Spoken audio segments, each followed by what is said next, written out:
The following is a Comfortably Zoned Radio Network production. We are back. Giants baseball, past, present, and future. This is the San Francisco Giant variety. I'm Ralph Tyko with the Comfortably Zoned Radio Network, and I'm welcoming back the prodigal son. He's been away for 2 weeks on a kind of a work-play thing. I'll let him tell you about it a little bit. Michael Duca, welcome back, sir. Thank you, Ralph, and I think it would be much more accurate to say on a play work thing. This trip was mostly vacation. I had a work trip to New York, came home long enough to do laundry, and turned around and went back. And now I'm home long enough to do laundry and 3 basketball games for TV, and then I'm on my way to Arizona for spring training Monday morning. Wow.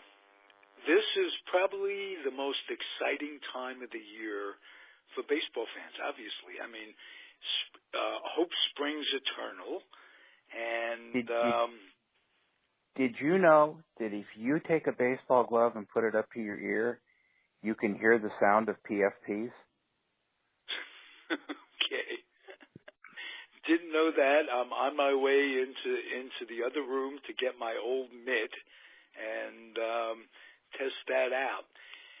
Tell me about your work, the work part, because your work is baseball, and the work part of your vacation, you met with fellow official scorers in New York.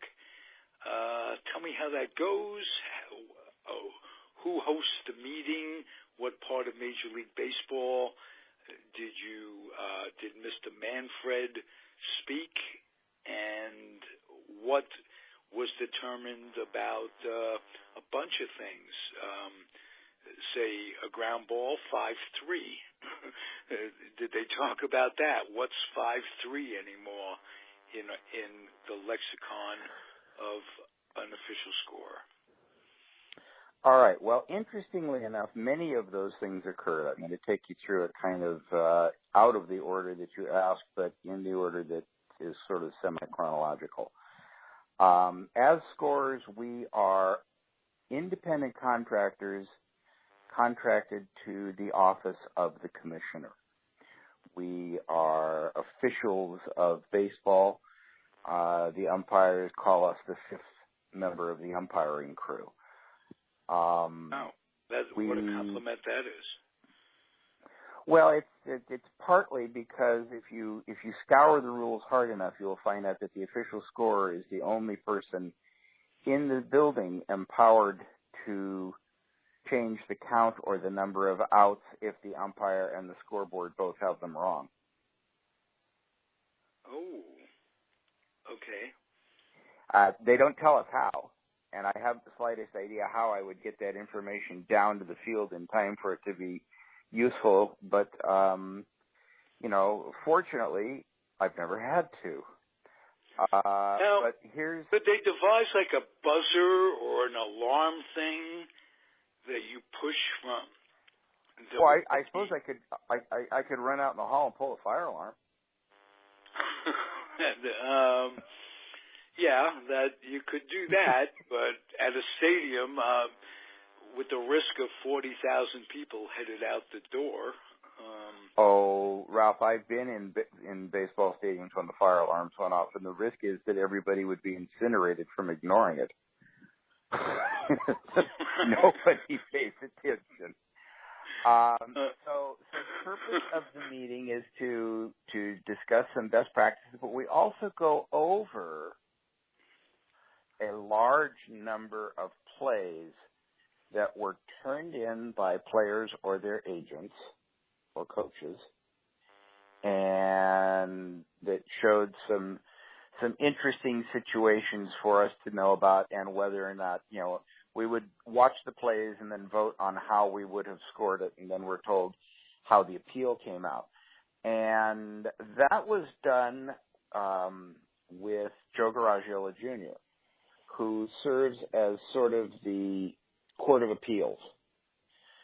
If Joe Torre is the Supreme Court, Garagiola is the Court of Appeals that looks at an appeal and makes kind of the sieve of Eratosthenes decision here. A few get through, many do not.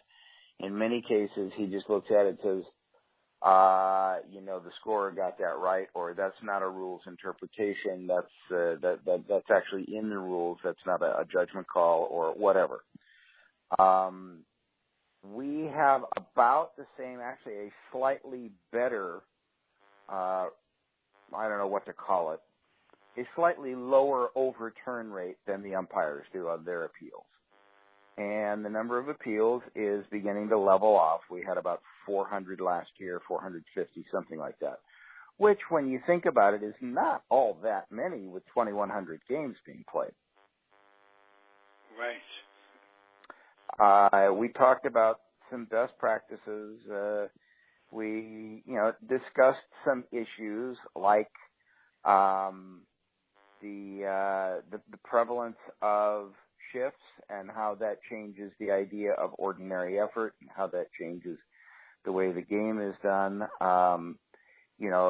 If you hit a ball to the second baseman who's 60 feet out on the grass and he fields it, but his throw is not in time to get you, is that an infield hit? Things of that nature. We talk about esoterica. Yeah. I mean, we talk about esoterica. We discuss a number of interesting things. The rules experts from Elias are always there at the meeting, and when I returned for my vacation, I took my lovely wife, and the two of us spent an entire morning on the 23rd floor of 500 Fifth Avenue, overlooking Bryant Park and the New York Public Library. And that with is the lions out in front. With the lions out in front. Wow. That's the home of the Elias Sports Bureau. So we went up and spent an entire morning with Bob Waterman and John LaBombarda and some other folks up there. Had a delightful time. Found out some things about how they actually do stuff. And, my mental image of a 1930s era office with windows that could open, but there's no point of it because there's scorers' reports and box scores stacked all the way to the top of the windows, and these people are working in a cave full of paper, is not accurate. They do have an off-site warehouse, but they only keep 1 or 2 years of paper around, and they are slowly but surely getting to the point where they're not going to have any paper around. It's all going to be digitized. It'll go directly into the computer as opposed to having it gets interesting. There are a few of us who have seen what's behind the curtain at MLB.com. What's in front of the curtain is game day that everybody sees, and the animation and the pitches coming in and the score and the play-by-play. But behind that is a whole string of things that are produced by that software, including BIS-style reports, Baseball Information System for Major League Baseball. There are statistical printouts that come out. There are scatter charts and scatter plots of where balls are hit. And there is a specific series of reports that are done for Elias that go directly to Elias that interface with their pre-designed data structure. And then they go back and review every game and all the plays on video the next day. So it's a really interesting and fascinating structure. Michael, are you and your fellow official scorers graded as are umpires?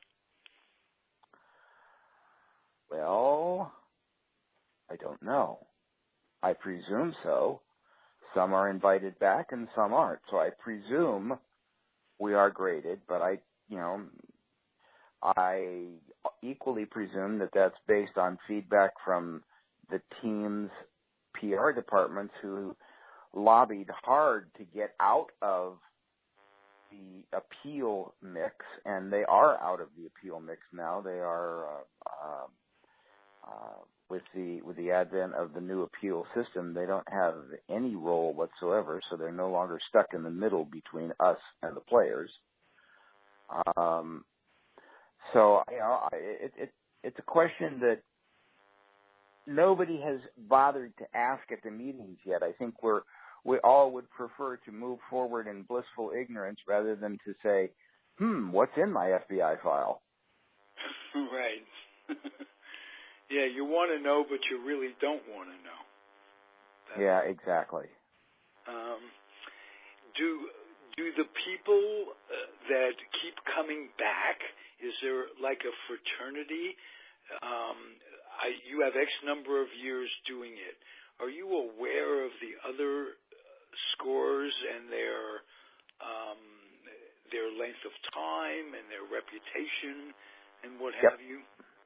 Yep, absolutely. I mean, one of the first things that happened when the meeting was convened, they asked us to stand up, introduce ourselves, say how long we've been doing the job, and if possible, give an anecdote or a memory from when we started the job.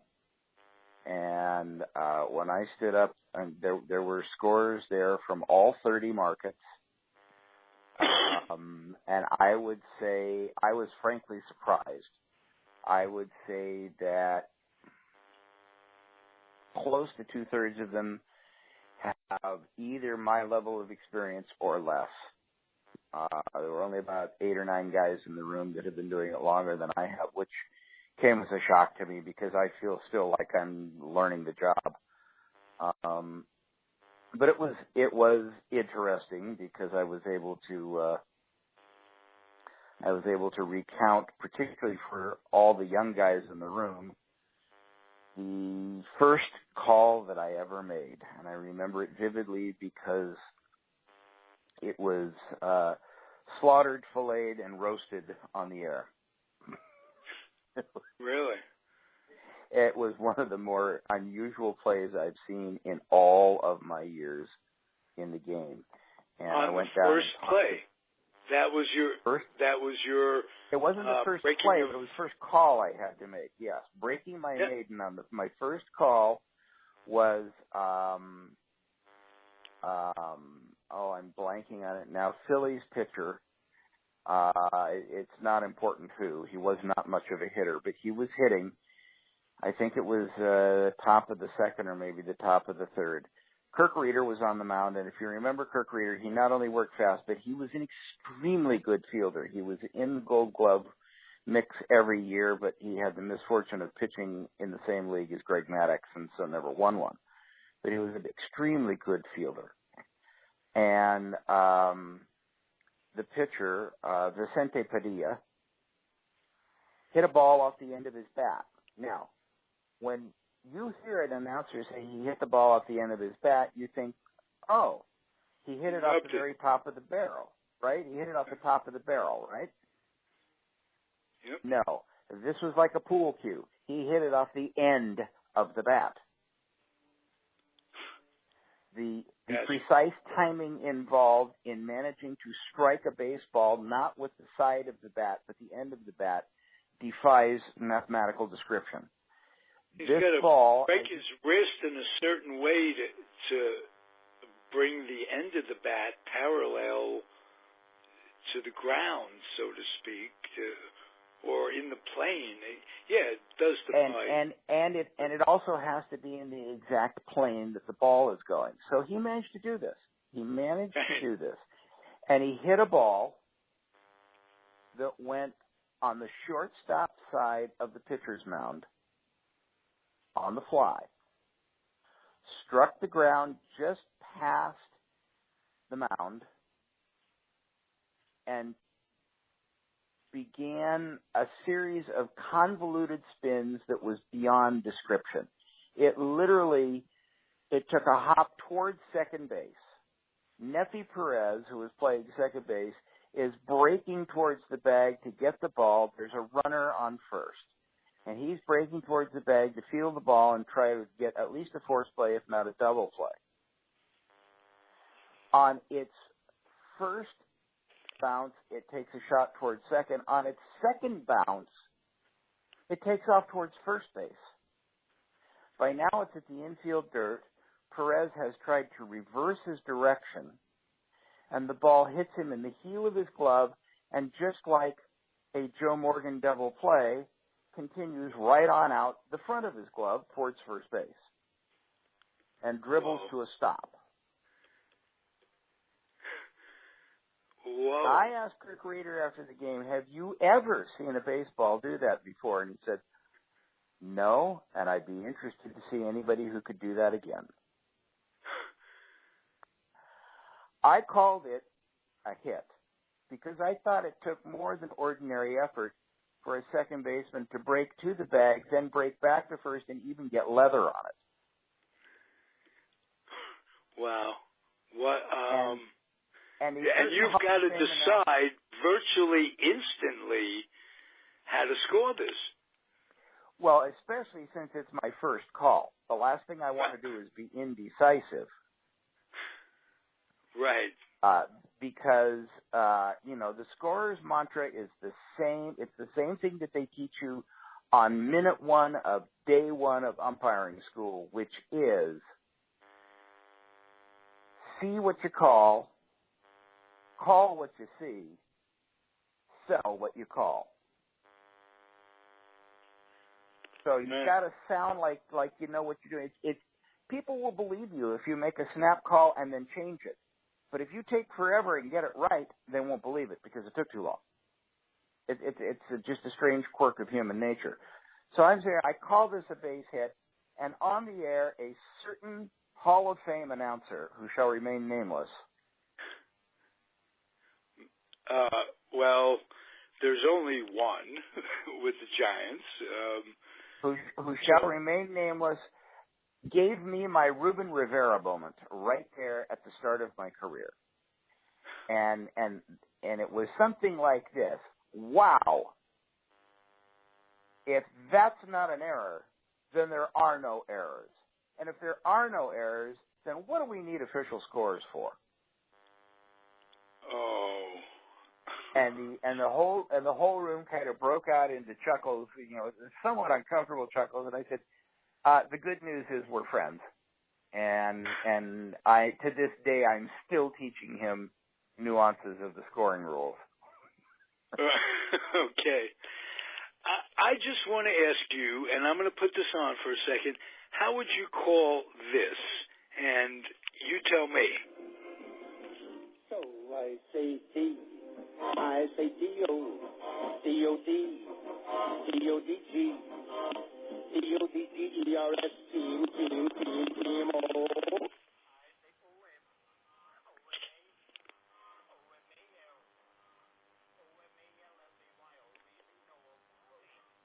The sound has disappeared on me. I only got as far as Danny Kaye singing Dodgers. I'm trying to make it louder.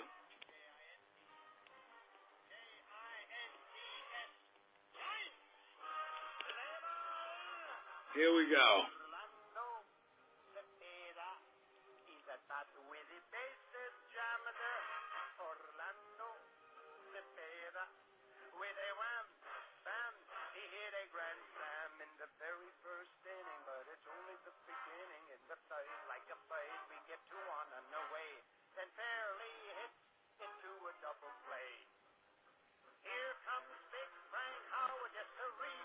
Boy, what a swing!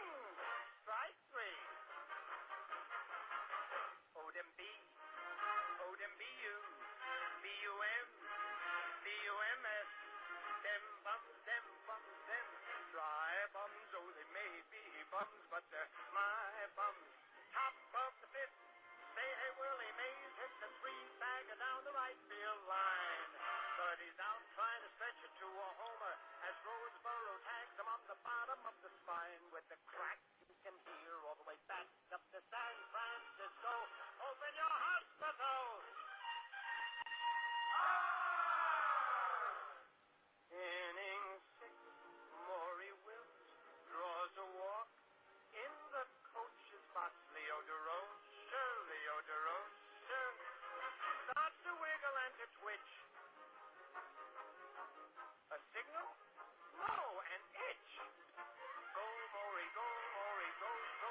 right from the solar plexus. At the bag, he beats the tag that mighty little weight, and umpire Conlon cries, "You're out!" Out? Out? Down in the dugout, Ralston glowers. Up in the booth, then Scully frowns. Out in the stands, O'Malley grins. Attendance 50,000. And what does O'Malley do? Bottom of the ninth, 4-0. Last chance. Push the button. Oh, we're pleading, begging, on our knees. Come on, you Flatbush refugees. Maury wills at bat. Hit it for me once. Stu Miller throws. Maury bunts. Cepeda runs the field of ball and Hiller covers first. Haller runs the back of Hiller. Hiller crashes into Miller. Miller falls, drops the ball. Conlon calls safe. Yay, Maury! Gilliam up. Miller grunts. Miller throws. Gilliam bunts. Cepeda runs the field of ball and Hiller covers first. Haller runs the back of Hiller. Hiller crashes into Miller. Miller falls, drops the ball. Conlon calls safe. Yay, Conlon! Willie Davis gets a hit and Tommy does the same. Here comes Mr. Howard with a chance to win the game. Hit it once. Big Frank bunts.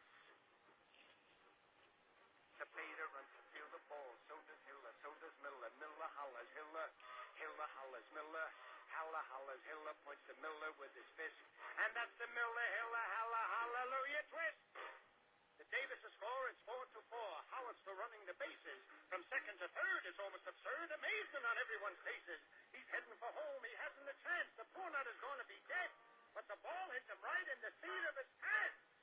And he scores. That's using your head. Hey, what do you think of that? Well, I think Mr. Hiller probably needs to stop running into Mr. Miller.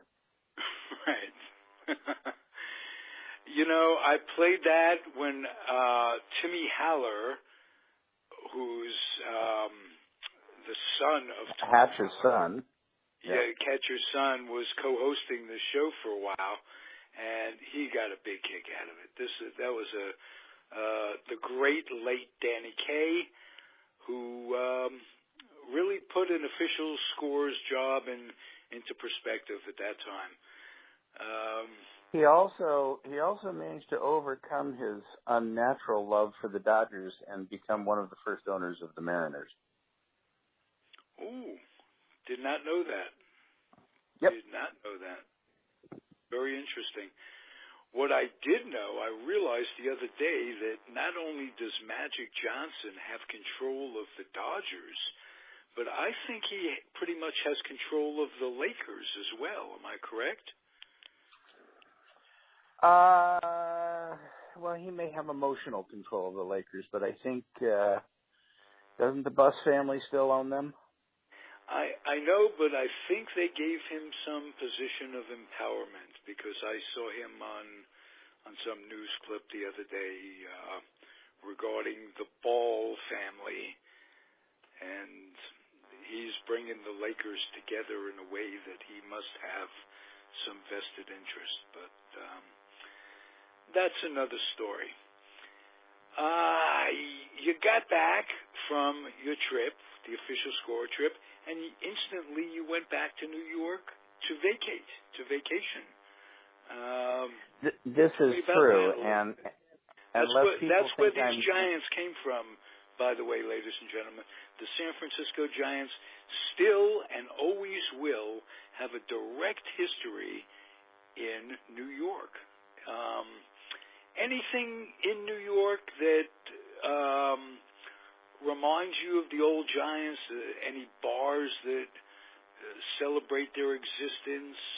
I know when I was back, I went up to the staircase and had a little ceremony for myself. Went down to see where home plate was up in Harlem and what have you. Took some great pictures of it. Is there anything left? I know the Brooklyn Dodgers are still in spirit in everywhere you go in New York. There's some reminder of the Brooklyn Dodgers. Anything like that with the New York Giants? Well, there's a few things that I can say. First of all, Finnerty's Bar is, it's not really a New York Giants bar. It's really a San Francisco Giants bar because it's a San Francisco bar. It also worships the 49ers, but it is where Giants fans locate when they come to New York. And if I'm probably going to get this wrong, but I think it's on 9th Avenue and 2nd Street, somewhere in that neighborhood. Okay. The bar that I tend to go to is a little bit more eclectic. It's the bar where when you walk in the door, everybody is automatically Irish, and that is Foley's. Yes. Familiar with Foley's? They still celebrate New York Giant history. That's the one I was thinking of. Am I correct? Yeah, Foley's is, most accurately, Foley's is the umpire's bar. The umpires have a place in every town where they can congregate and know that they will be kind of semi-protected by the ownership. And nobody's going to, the bartender's not going to point to them and say, hey, there's the guys that made the call tonight, and Foley's is that place. Foley's has the unique distinction of being the only bar in the world that has a baseball with my autograph. In fact, I think it's the only place in the world that has a baseball with my autograph because I think I've only signed one baseball in my life. It was an all-star baseball from 2007, and they have an amazing, absolutely astonishing collection of baseballs in that room. They have signed baseballs from almost every member of the Hall of Fame. They have a signed baseball from almost every pitcher who pitched a perfect game. They have seats from Old Comiskey and the Polo Grounds and Old Yankee Stadium. Wow. But, you talk about honoring the New York history. I'll tell you who did a great job of honoring the New York history of the Giants. Next time you see me, Ralph, you should take a look at the 2014 World Series ring.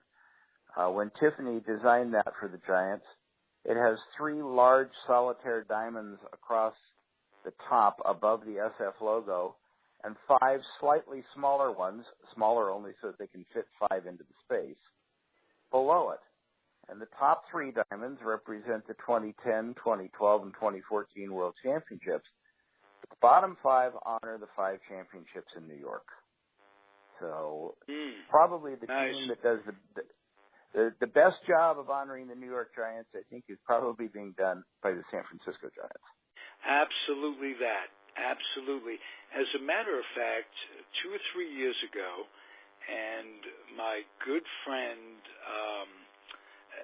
picked up a ring. I was out of town, picked up a replica ring that the Giants gave out of the 1954 World Series. It's a big, gaudy brass thing, and but it's, pretty well. You see, World Champions, 1954, the old Giant emblem, and whatever. No diamonds, not real, but that ring, I put that on once in a while. You can't really wear it, but I put it on my thumb once in a while, and one gets an affinity. You feel it when you put the ring on. Am I right? When you put sure. that you're a piece of it for some reason, and that's something that keeps us little boys. The way it does, and the funny thing, Ralph, is that related to your own experience, you know how in Rome you're supposed to toss a coin in the Trevi Fountain to ensure that you return? Yes. Yes. I've always felt that you have to leave something undone in New York to make sure that you return. And for me, what remains undone is the staircase and home plate at the Polo Grounds. I've been very close. I'll send you some pictures that I took. That is so. I get because I went to the Polo Grounds as a kid. I got off at the 155th Street station, and I got to watch St. Nicholas Avenue is about a block away, where Willie stood in the street and played stickball with the kids in front of his boarding house. And you walk down the street, and you go down that staircase, and it's, don't mind saying, it's probably the roughest neighborhood in New York. And you almost take your life into your hands to go down to the tenements, really, and see where they did, where the home plate was laid out. And it's the Bush staircase, and they've redone it. They've put plaques up to commemorate it, and it's very warm. Go back and see that. You won't be sorry. I missed seeing last year when I was back. There's a new walk that I can't think of the name of it, but it's a city walk that they laid out that I miss going to. Few other things too that I'd like to see. I'd like to get back into seeing Bloomingdale's. When I was a kid, my mother would go shopping and tag me along, and it was a big thing. They had a little restaurant for kids downstairs with clowns and what have you. Anyway, I want to go back to see that. Last time we saw the Statue of Liberty, and we went on the ride where, on the East River, where it drives you around to see the Statue of Liberty. A lot of things we did. The Met, you could spend an entire day there. Metropolitan Museum. It's a great city. It really is. Nowhere I'd rather live than Alameda, California, but nowhere I'd rather visit than New York, New York. So there you go. Are you planning your next trip? Did I lose you? Oh, I lost you. I'm going to put this on hold. We'll be back in a minute. You'll be calling in again, Mr. Michael Duca, and take a break, a pause for the cause. We'll be right back. We are back with Michael Duca. We've been experiencing some internet connection problems. The internet allows us to do this type of thing, but it also gets usually it also gets to frustrate the hell out of us at some of the most unlikely times. We were just talking about going back to visit New York.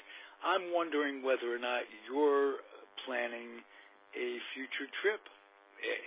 Just having come back, what are some of the things that you want to see besides the staircase next time you go back to New York?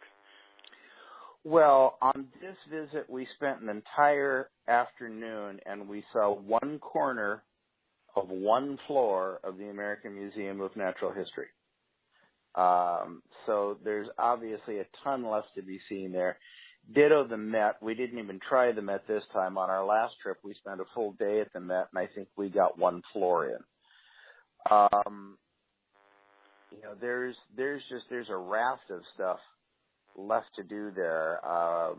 Part of the problem is that the only time that we can go, due to our sports requirements, our sports season requirements, is, and that can make it a little bit challenging when the wind chill is -6, or when there's sleet driving in your face, or when there's 6 inches of snow piled up at each of the curbs that you have to jump over at our age. You started the trip, you were flu-ridden as well, which I can remember telling you if you could put this off, it might behoove you.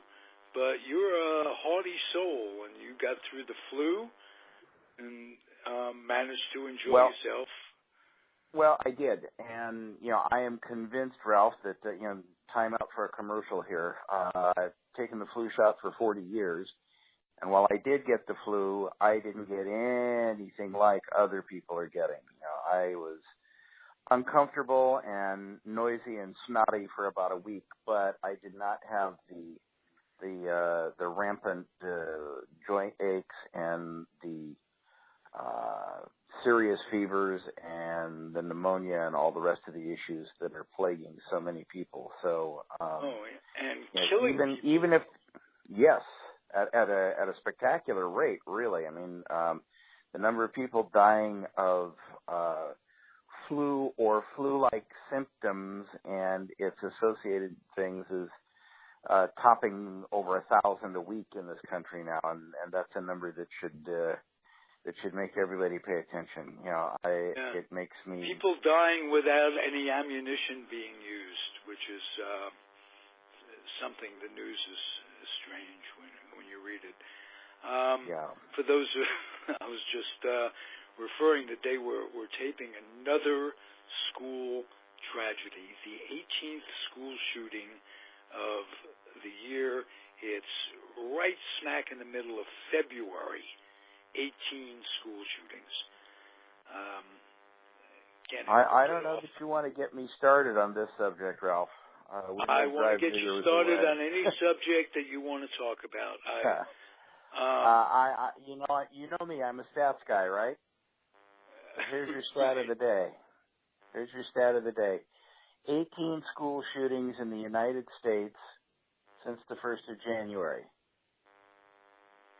17 school shootings in the rest of the world since the 1st of January 2000. Oh, wow. The rest of the world.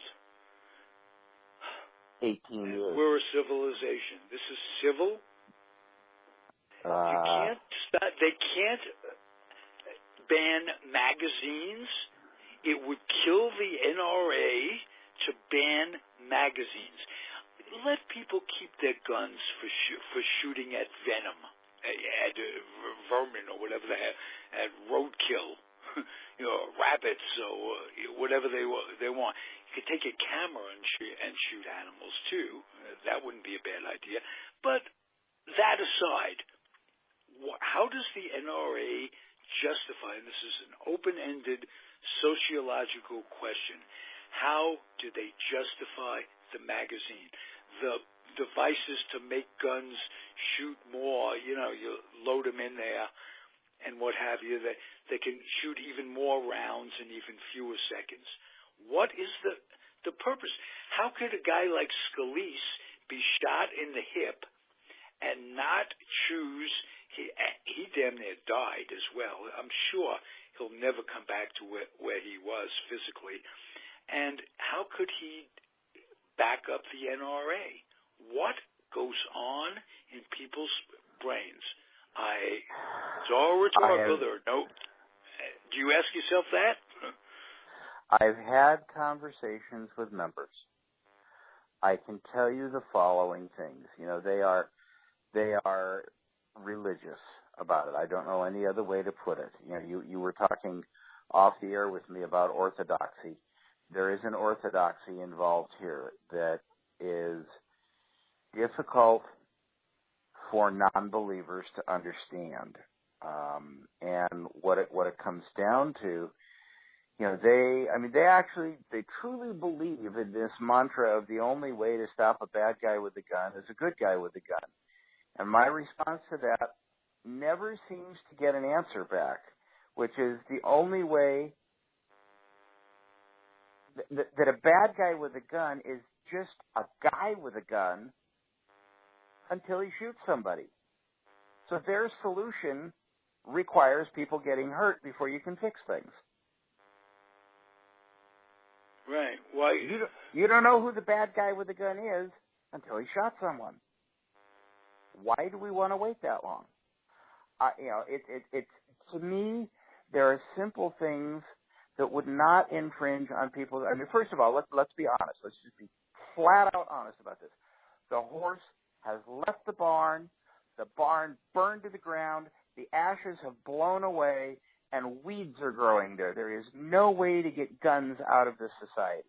There's 314 million Americans and 372 million firearms. And that was as of 2014. So there is no way you're going to get this out of our society. The best you can do here is to try and reach a sensible accommodation that protects the people who choose not to be believers, which, by the way, is about 64% of us. Nearly two-thirds of us don't own a gun at all. And when you consider that there's 1.1 firearms for every person in the country, everyone, the sick, the infirm, the 1-month-old, the 90-year-old, the people in mental hospitals, there's almost 1.5 guns for each of those people, which means that the 40% who do own guns own on average 4 or 5 of them. Now, nobody has yet been able to tell me how you shoot 5 guns at the same time. But, well, I need a handgun, and I need a long rifle for hunting, and I need a shotgun, and okay, fine. And you want to collect guns, okay, fine. But tell me something, Ralph. When was the last time you opened up the newspaper and saw an advertisement to come to an opioid show at the fairgrounds this weekend? When was the last time you opened up, you turned on TV and saw somebody shouting at you, "Come on down to the vodka show"? Yeah. The problem is not the guns. The guns are a symptom, really. It's a sociological problem that goes much deeper than, because if there weren't guns, cuckoos would find a way of putting chemical weapons together, or look. Our esteemed president said in an interview with Piers Morgan, look, if the guy in Vegas didn't have 55 guns, he'd have had 55 bombs. Well, I kind of doubt that, and it's kind of hard to throw a bomb 2/3 of a mile out your hotel window. But nevertheless, Mr. President, okay. If that's your attitude, then how about if we take it in the other direction? How about if you had 55 rocks? Right. Do what you, or knives. Do what you can with a knife. I mean, to me, what I don't understand is we want these guns for sports purposes. Okay, fine. You can shoot a target with a copper .22 slug. You don't need a .45 caliber slug to shoot a hole in a paper target. You don't need a hollow point to shoot a hole in a paper target. You don't need a tumbling bullet to shoot a hole in a paper target, or to shoot a hole in a deer. You're wasting meat when you do that.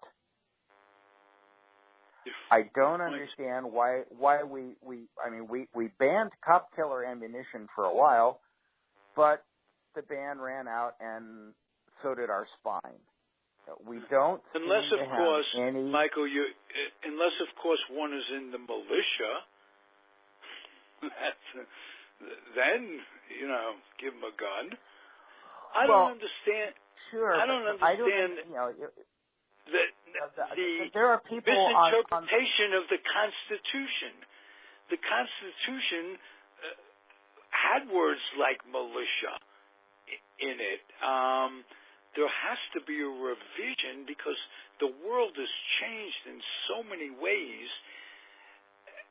I don't know if it's people that American thing, take away my gun, my cold hands, that Charlton Heston kind of craziness, if that fueled it. But where is, can they say, we were wrong. You can't give magazines. You can't let that go by. We sell a lot of them. They cost a lot of money, but we got to forego some of our profits for just sociological reasons to keep our kids alive. And not only that, it's not the kids that were killed and injured. It is the kids that were killed and injured. But in addition, it's the children, the teachers that see it, that witness it, that are traumatized by it for the rest of their lives. It's like you can't. You're a stat man, but you can't put stats on that. That's you can't quantify the damage that somebody did. 35 or 17 injuries, 15 killings, that, and the other thing. Those are just the beginning, the ice tip of the damage that it's done. And you can thing, quantify some things, Ralph. You can quantify some things. One of the things you can quantify is that the cumulative effect of trauma on people leads to a greater likelihood of turning towards self-medication as adults. And that leads to the opioid crisis, and that leads to the massive increase in the last 3 years in the use of crystal meth, which is now crystal meth now is to what crystal meth was 15 years ago, as current strains of marijuana are to what they were 40 years ago. There's no comparison. There's no discussion. It's like a different drug. But that's not a drug. If I had been traumatized in life, throughout life, and God knows I have, as we all have, on some level, emotional, this, that, and the other, if nothing more than just playing in the schoolyard as a kid, but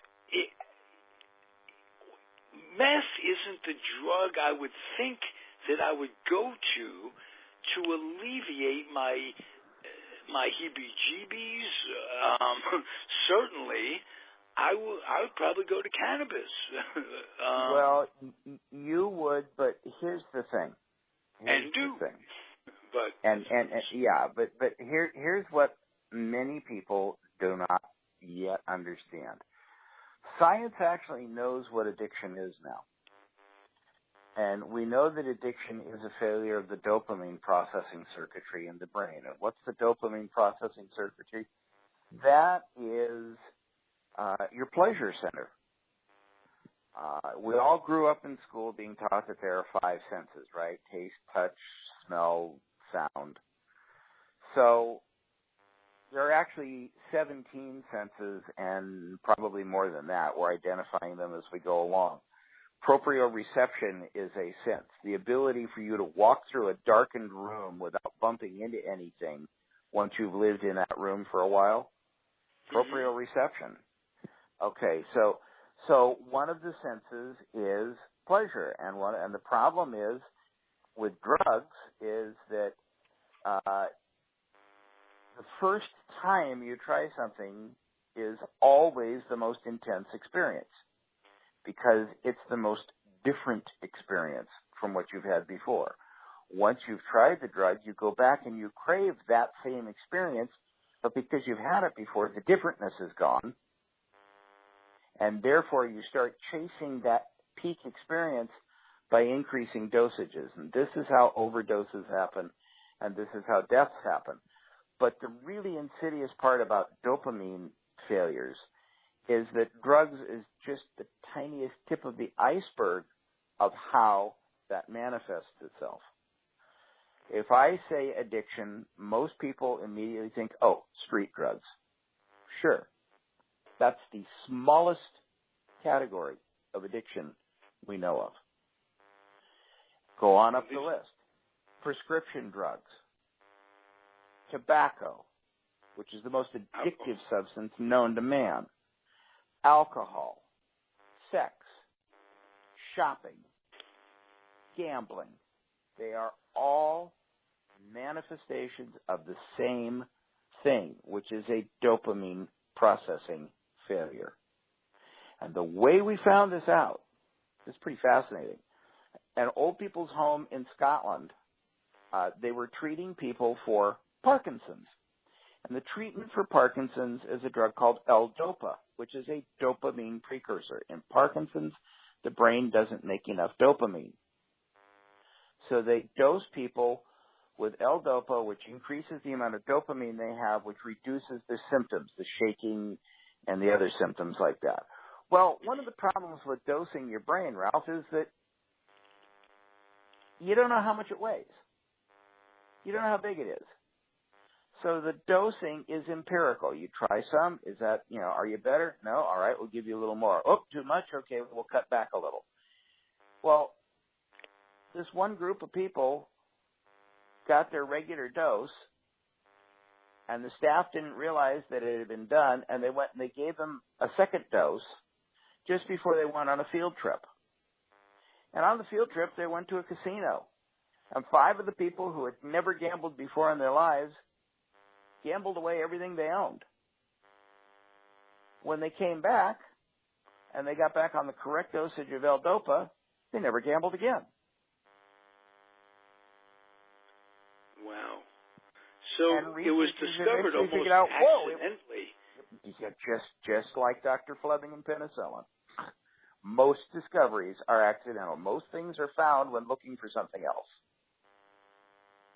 And the thing is, most things are found by the people who have the curiosity to say, I wasn't expecting that. What does it mean? Many, many, many people saw penicillin, but only one person looked at it and said, what is that? What could you do with it? Now, genius is not in the discovery, genius is in the curiosity. I mean, is there something coming out of this that can be practical and used to alleviate the problem? Well, awareness and education are among the most important things. First of all, if people are self-medicating, then there's something wrong in their lives, and they need to find out why it is that they're medicating, what the pain is that they're trying to avoid. And sometimes you can address that pain, and sometimes you can't. But always knowing that it's there and what it is will make a difference. Knowing that the dopamine failures are genetic and that approximately 50% of the population has them makes a difference. Knowing that you're in a target population. If I were to tell you, Ralph, if you smoke a cigarette, you're going to get cancer. Just one cigarette, you're going to get cancer. Would you pick up a pack and try them? If I were a kid and somebody told me that, yeah. If that were on there, smoke one. Probably not, but... Probably not. And yes. And that's the same thing with this. If you have the genetic switch, once you flipped it, it only goes one direction. It only goes from off to on. It does not go from on to off. So once you flipped it, you now have to live life as a recovering addict. And you have to understand that, your drug of choice can change. How many people do you know who quit smoking and gain weight?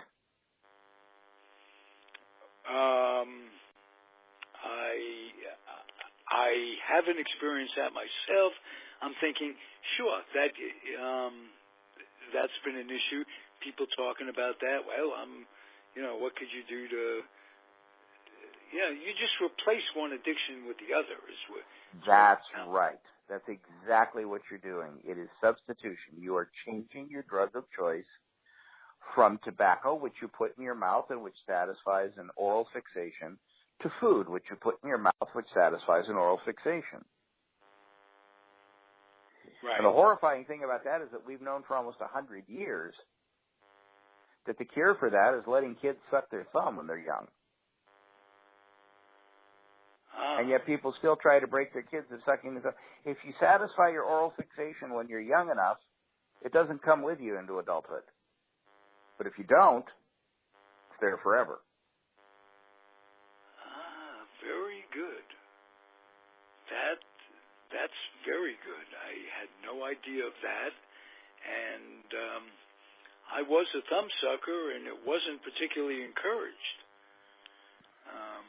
Of course, I was 27, Michael, so that has... Well, yeah, and it wasn't your thumb, and that was the problem, right? That was another thing.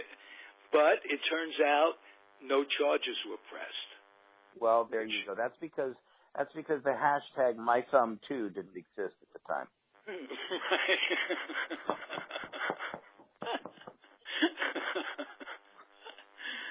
All right, Michael, let's talk a little Giants baseball.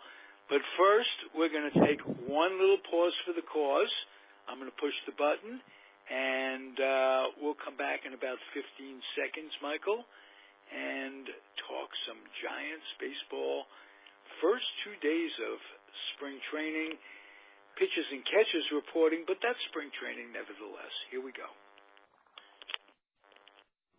I'm back, Michael Duca. This is my honor to speak with him on a weekly basis, not only about the Giants, but obviously we're covering more subjects than we anticipated, much to my delight. Covering sports shouldn't negate one or more than one, us, from talking about the world as it really is, because baseball's a microcosm of life, but life is a microcosm of baseball. So I'm honored to be able to... Does this mean I'm supposed to address you as Your Honor from now on? Well, as you will.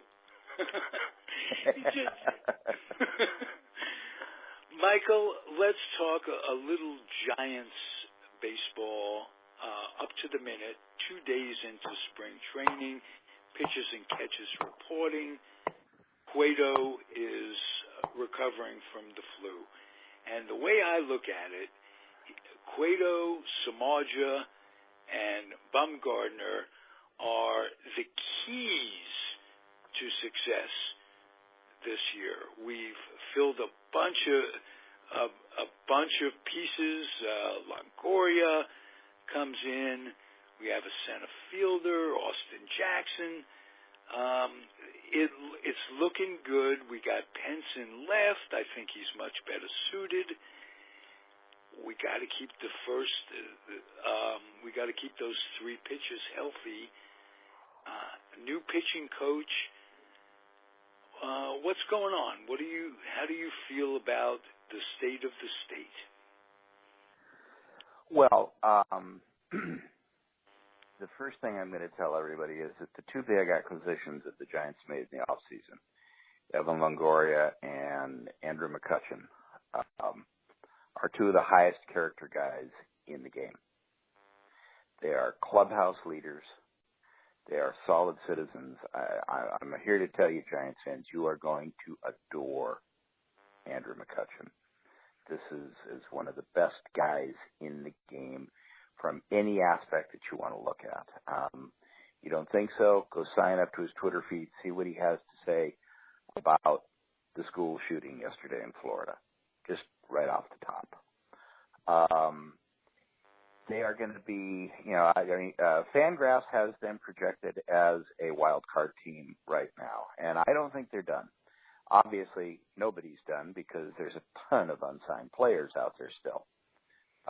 But rumors are very, very strong that the Giants are on the verge of signing Tony Watson as a situational lefty in their bullpen, and that would be a huge, huge upgrade. Well, Michael, lost again. Hey, Internet, this is Ralphie Boy here. Stop messing with us.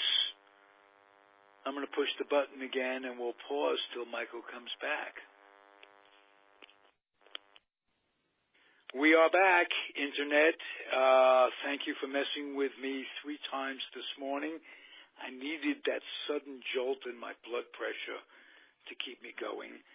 Back with Michael Duca, talking about the left-handed pitcher in relief that the Giants are about to require to complete what you think is the completion of the puzzle.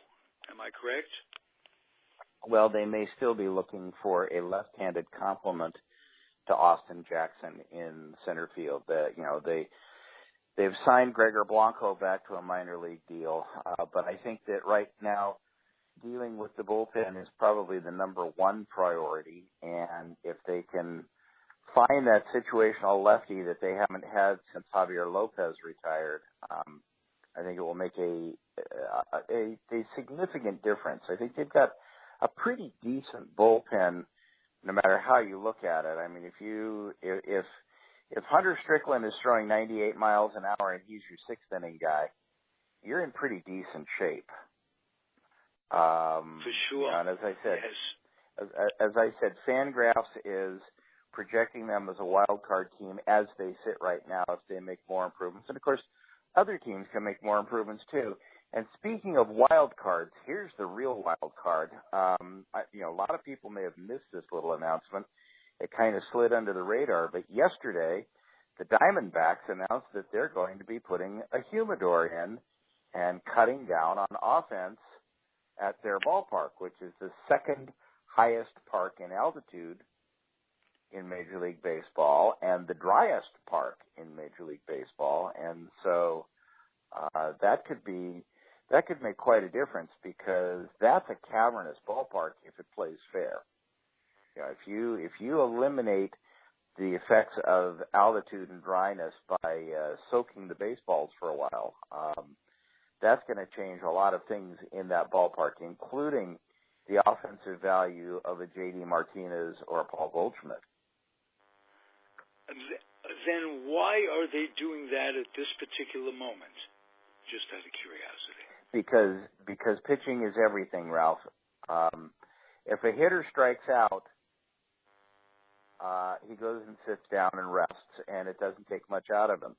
But if a pitcher gives up 3 straight ground balls that hit a brick-hard infield at 100 miles an hour and scoot through his hits, he may come out of the game and you may burn up 3 guys in the bullpen that you didn't plan to. If you can add longevity to your starting pitching, you change the calculus of everything about your team. Okay. So they're looking at the whole rather than the individual parts. Absolutely. Yeah. Is Colorado still using the humidor on their baseballs? Was Colorado ever using the humidor on their baseballs? Well, they claimed Colorado at one time. Colorado was using the humidor on the other team's baseballs. Oh. Rumors.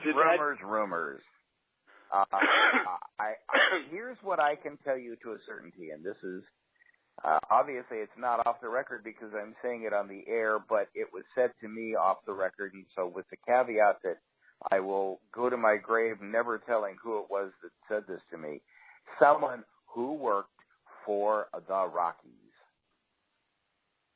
when the humidor was in vogue told me that yes, indeed, there were 2 buckets of baseballs in the hallway, and when it came time to supply the umpires, the ball boys knew which bucket had been humidored and which one hadn't. And I'm just going to leave it at that.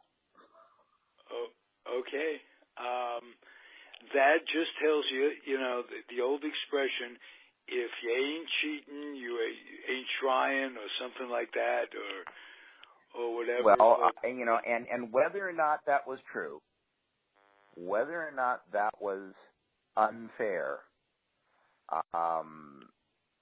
for a while an official of baseball sat down there and watched how the baseballs were handled.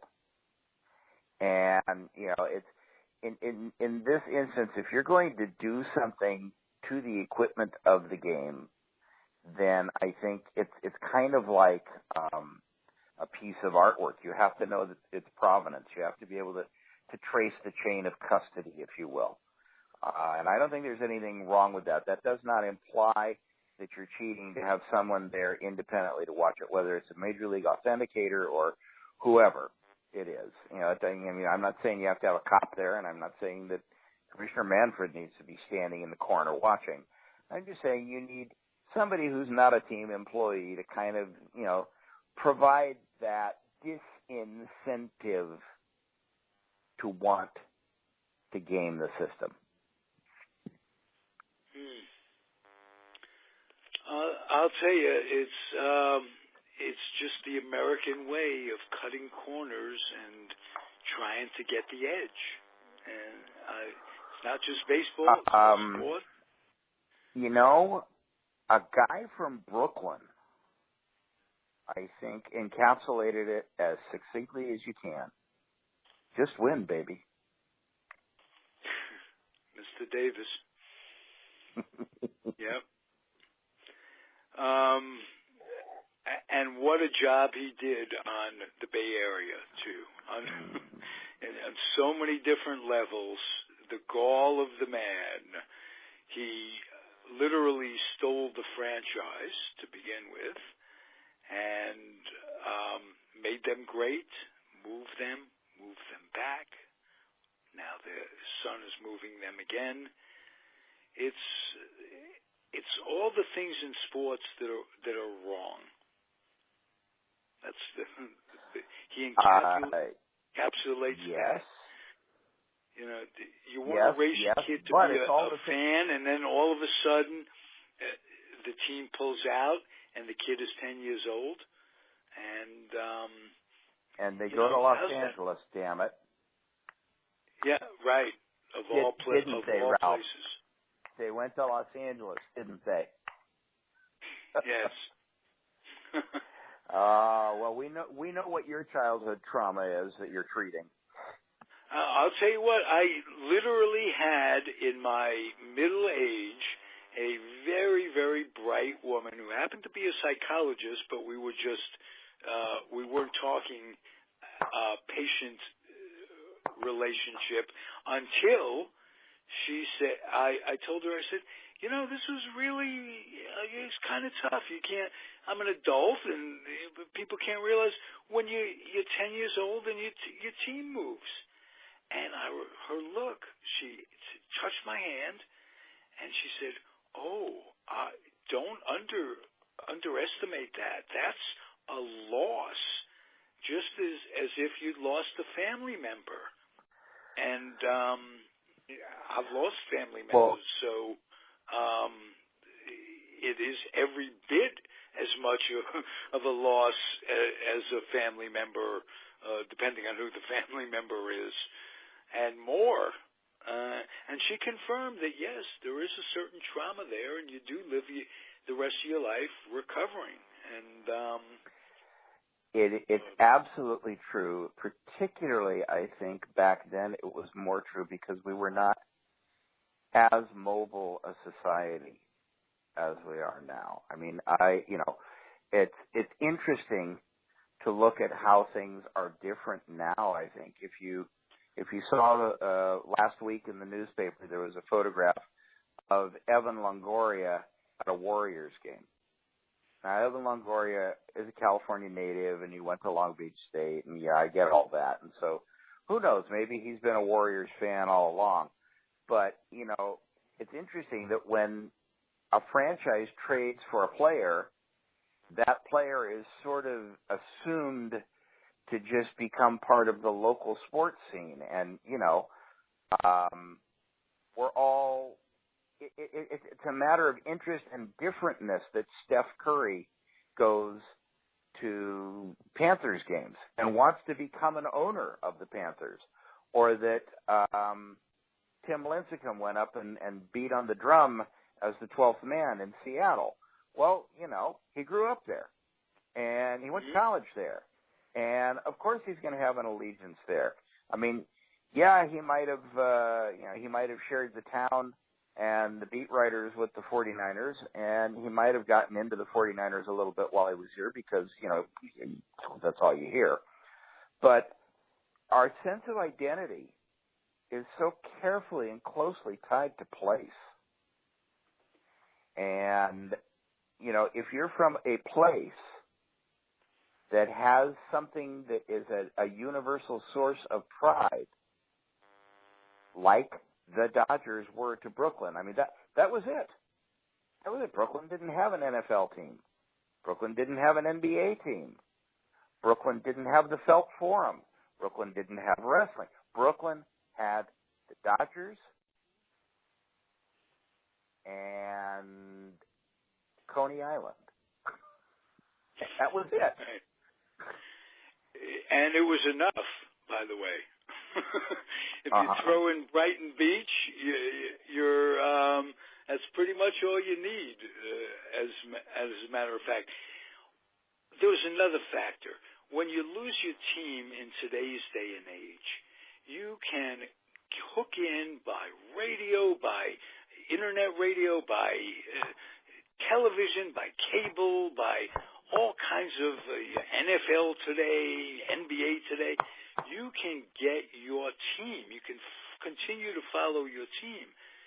When I was a kid and the Giants left, for 2 years, Les Kiter would recreate the games, as did back in the day Ronald Reagan did the same thing. Radio announcers wouldn't necessarily travel with the team in those days. We had that and nothing else. The paper, you couldn't get box scores until the next day. It was horrible. If the team was on the West Coast, you didn't get them until the second day. Well, that's absolutely true. Absolutely true. And the big thing was that we didn't know. It's not what you do know, it's what you don't know that bothers you. And you knew there was a game, and you may know the results, but it was horrible. That's all. Today it's a little better when one's team moves, but if I'm a Raider fan at this point, I can't believe any Raider fan is buying tickets to go to the Oakland Raiders and watch them play out 2 or 3 more years until they're going to go again. Well, that's craziness. But that's yes. As you said, it's the Raiders are doing everything that they can in contradistinction to the concept of sports. However, they are doing everything they can that is appropriate and positive in terms of business. And that's the thing. We simply cannot forget. When Al Davis, when the AFL started, franchises were what, $100,000? Whoa. Yeah. And how much is Seattle going to pay for an NHL franchise now that they've put their application in? Is it $250 million franchise fee? I mean, the numbers are staggering now, and you have to treat this like a business. The Board of Supervisors in San Francisco yesterday unanimously approved the Giants' Mission Rock development, which is going to go on the parking lot on the other side of the Lefty O'Doul Bridge. That development is going to involve $1.5 billion of investment. Billion. By what is generally, by what I think Forbes says is the 3rd most valuable baseball franchise and something like the 9th most valuable sports franchise in the country.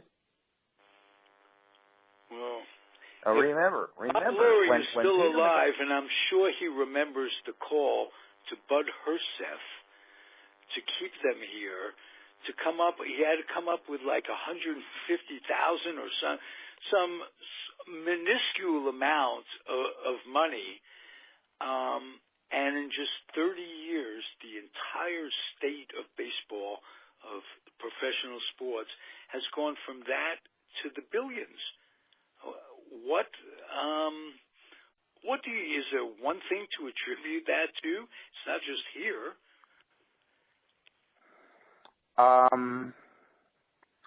Well, this may go back to our earlier segment discussing guns, Ralph.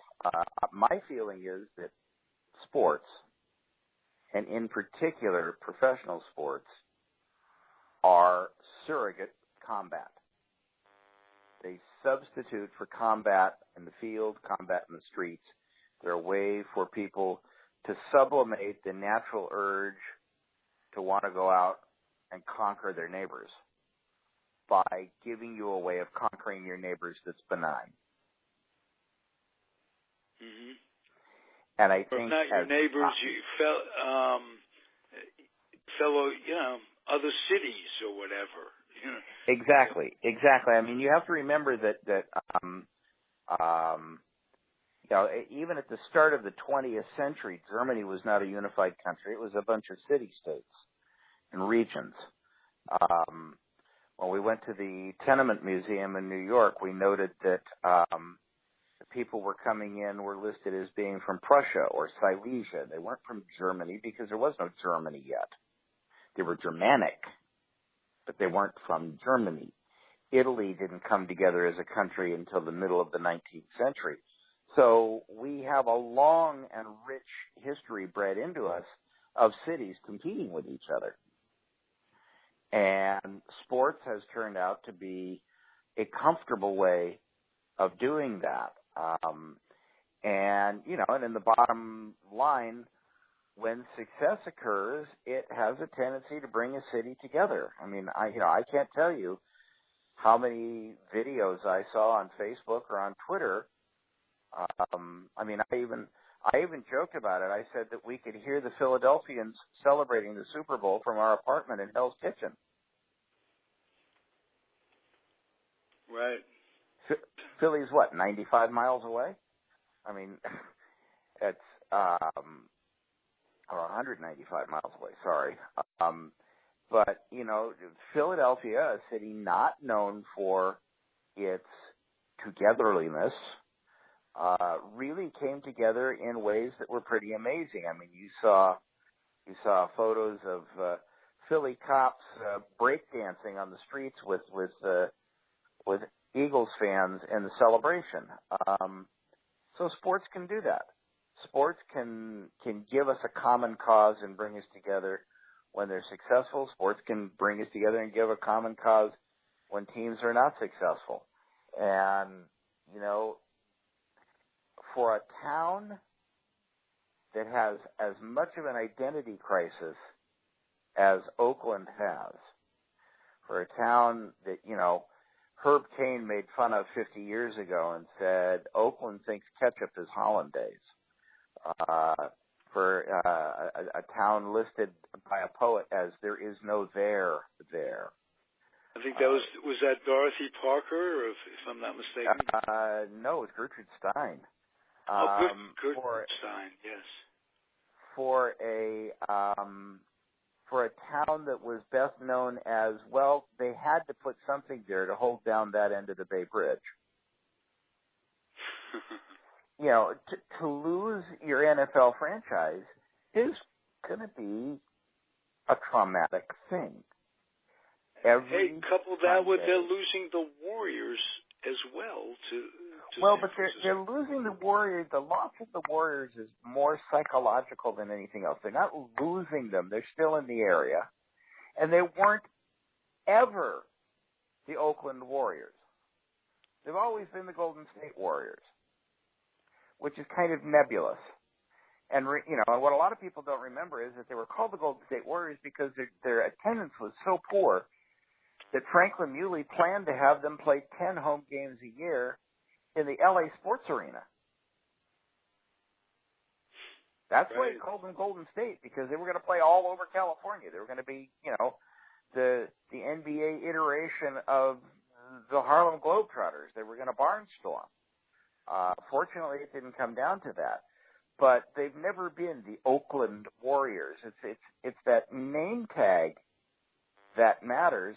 And in the wintertime, every Sunday, even if all you do is watch 60 Minutes on CBS, James Brown breaks in and gives you all the scores. And there's that word Oakland sitting there on the screen, and that's not going to be there anymore. And it'll be interesting to me economically.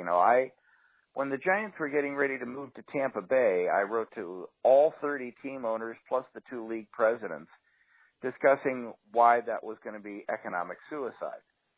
And it turns out that history has borne out my opinion. They didn't move, and they're hugely successful in one of the largest markets in the country. Tampa was given a franchise as a consolation prize, and they have been in search of a fan base and crowds ever since. The A's the worst thing that could have happened to the A's would have been moving to San Jose, because massive portions of the population down there come as first or second generation immigrants from countries that have no tradition of baseball.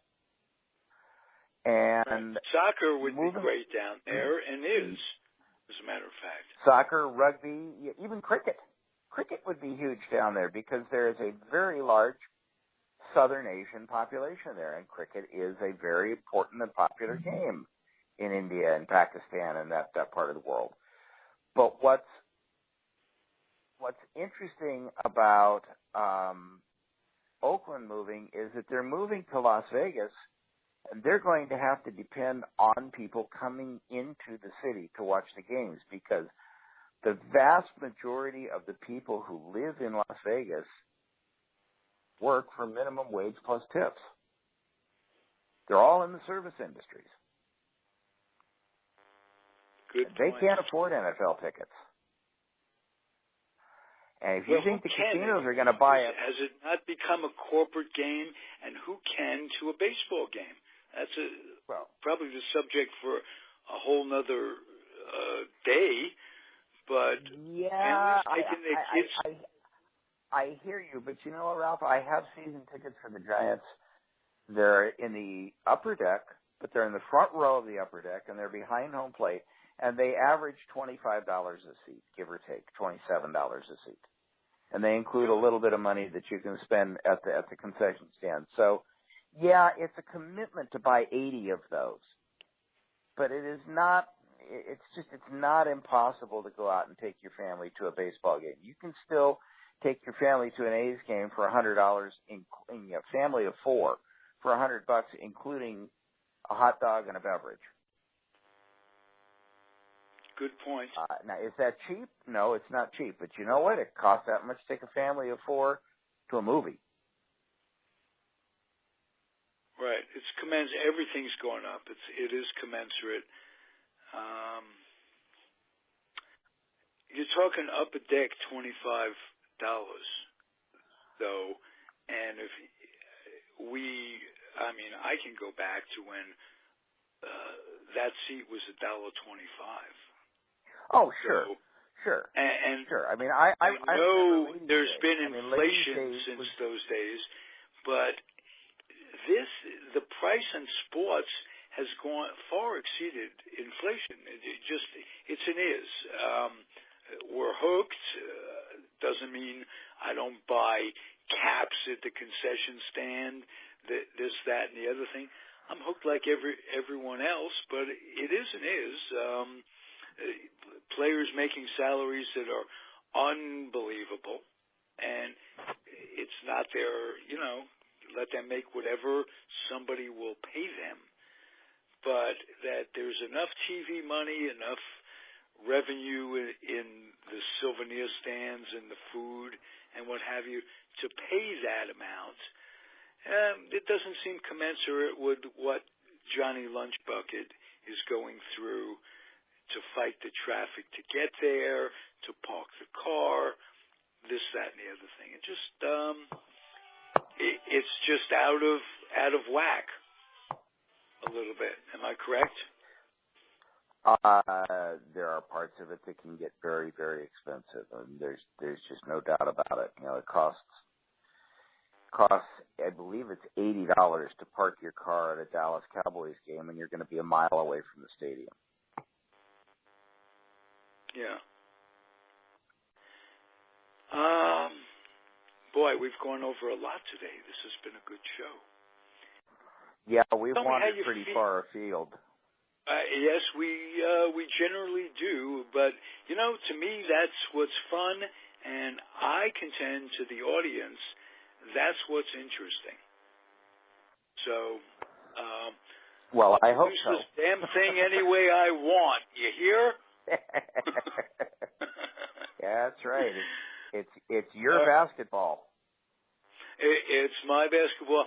And you know what I flashed on? You mentioned Franklin Muley. He got started in radio. He was the producer of the first radio broadcast that the Giants had. He put together the Lon Simmons trip where Lon Simmons got worked with Russ Hodges, and the third man in that booth was Bill King, maybe the fourth man in that booth, because there was Bill Thompson as well. Yes, and Bill, from beloved that, Bill Thompson. From the skills of radio producing, he went on to be the owner of the Warriors and a beloved owner of the Warriors. Back when owners could be beloved, when they weren't corporate. So you never know. I may get to produce my own fantasy baseball team someday. if not a real baseball team. Hey, Michael, terrific. You're excited. You get that same thrill when spring training opens, don't you? Yeah, I have mixed feelings always, Ralph, because it means 5 weeks away from my home.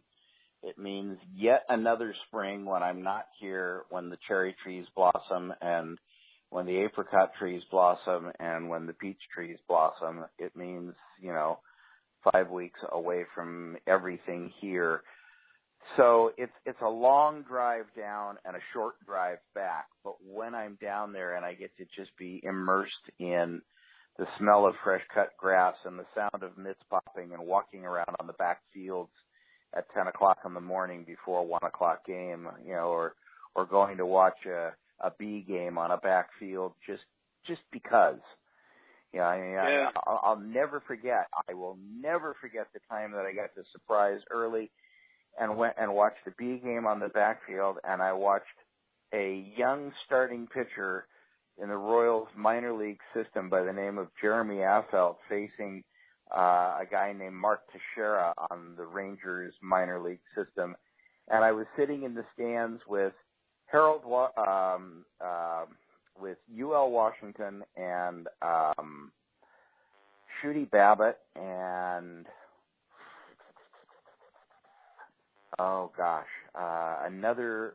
another member of those 70s Royals World Championship teams, and I'm just blanking on the name, but the four of us, that was it. There were four people in the stands, and we all sat together, and we all talked, and we all critiqued, and we all agreed that Affeldt had maybe the best curveball we had ever seen, with the possible exception of Steve Chitrin, and there's a name out of nowhere, or maybe Greg Olson. And, it just, I cherish those moments, being able to just be in pure baseball with baseball guys. Nice. And you know what? They're with you, and you're a baseball guy, so they're cherishing those moments too. Sometimes you got to hear it, young man. You're a baseball guy, and there's no higher compliment. Well, I appreciate that. It's one of those things where I fear that the minute you start thinking you are, it's like humility. The minute you think you have it, it's gone. Right. Well, actually, the minute you accept it, you become more empowered, I think. That's a lot of ways of looking at it. But you all won. And I'm thrilled to talk to you on a regular basis. So we'll do it again next week. And thank you again, Michael Duca, Comfortably Zoned Radio Network, San Francisco Giants, past, present, and future. If you like our offerings, everybody, I implore you, please box up some lightly used children's books. take them to the Head Start program in whatever community you live, and encourage kids. This helps them to get their noses out of the devices, develop some imagination and passion by reading, become school ready by reading, and make a difference, because kids, especially kids who are in need of the Head Start program, really can benefit. Our society can benefit. We're screwing it up so bad that the kids are our only hope for the future. And if you'll do that for me, I'll appreciate it. If you don't do it, I won't know about it. So you got me there. Come back next week. We'll be back. Thank you again, Michael Duca. And let's chat for a minute offline when we're done here, Ralph. I will. I'll just push the button, and we'll do that. Adios, everybody. See you next week.